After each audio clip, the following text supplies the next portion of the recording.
Naime, gdje sam se zeznuo? Pa zeznuo sam se kod plusa i minusa. Da, ovdje minus ide gore, a onaj VEP je stavljen za jedan drugi mod, tako da vidimo koliko dikode se uvijek malo poveća. Naravno, on će sada da mi pokaže 9 ohma, nemoguće, nema kontakt, to je to. Da.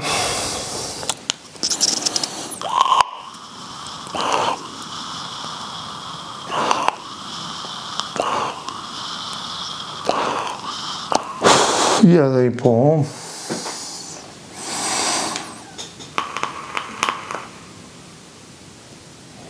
Vidite i sami na 15 vati.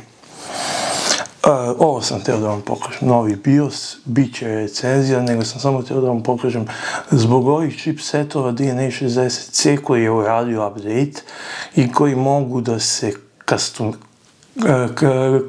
customiziraju, odnosno možete sami da svoje teme pravite ili da nečije već skinete pomoću USB-C-a i kompa.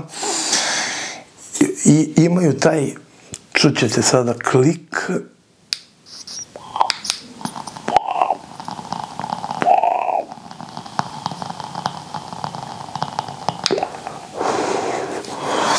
u njemu je moj jedan od prvih, a zadnje korišćen bridge Tita X.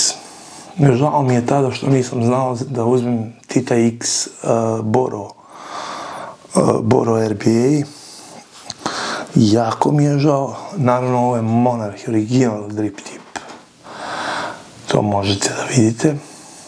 Da je vidi se po piku. Ja imam i kopiju ovakvog sa Alija, ali osjećaj za ustima, ceo set ovih integrisanih drip tipova me je jako jeftino izašao od jednog poznanika zajedno sa još nekim stvarima, znači oko 40 eura, ceo set nov. Znači pik, crni delrin, beli delrin, providni, akrilni, dodatak za DTL, ili kao što vidite ovdje imate krunu, fokus,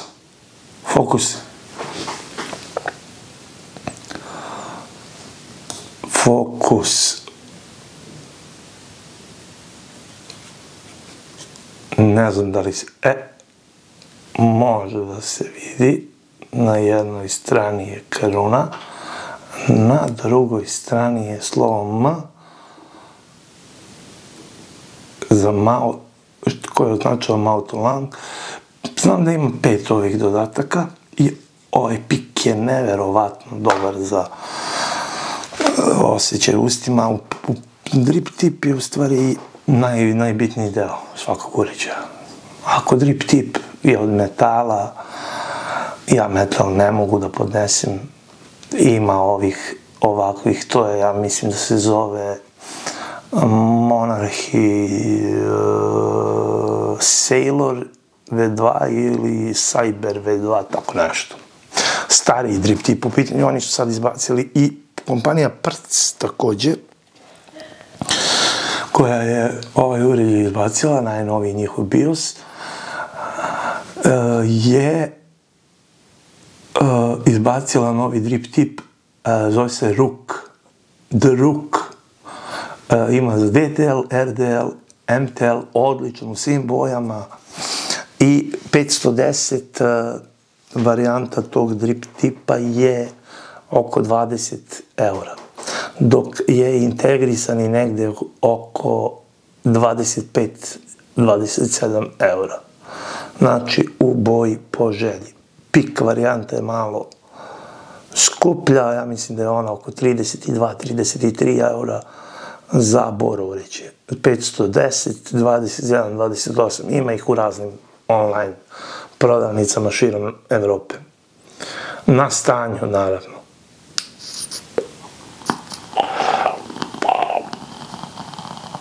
Znači, samo još jednom da kažem da hteo sam sljedeći klip da bude o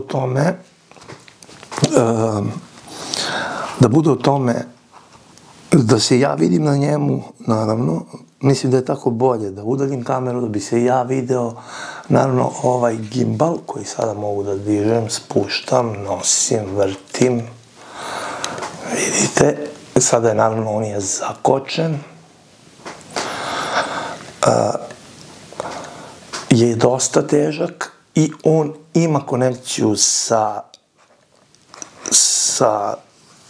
App Store-om, znači ima svoju aplikaciju, u pitanju je Zhiyun, nešto poput IDJ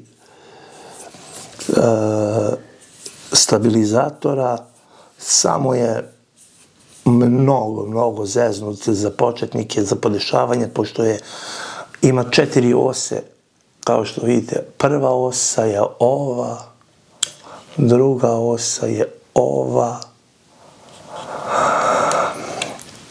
i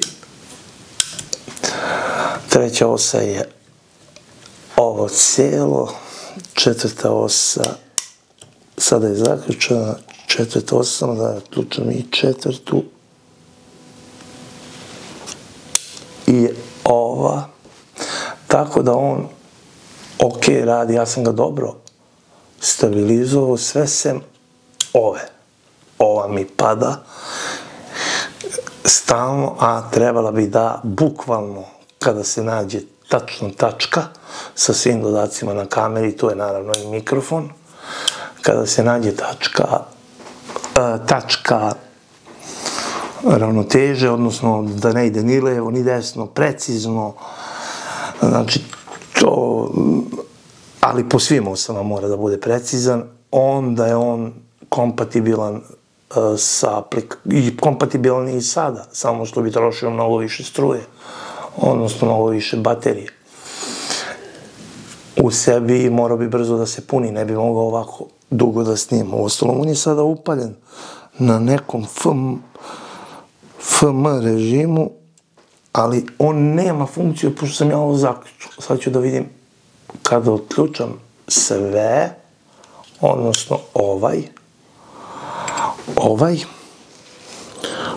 sve sam otključao, da, svi su otključeni.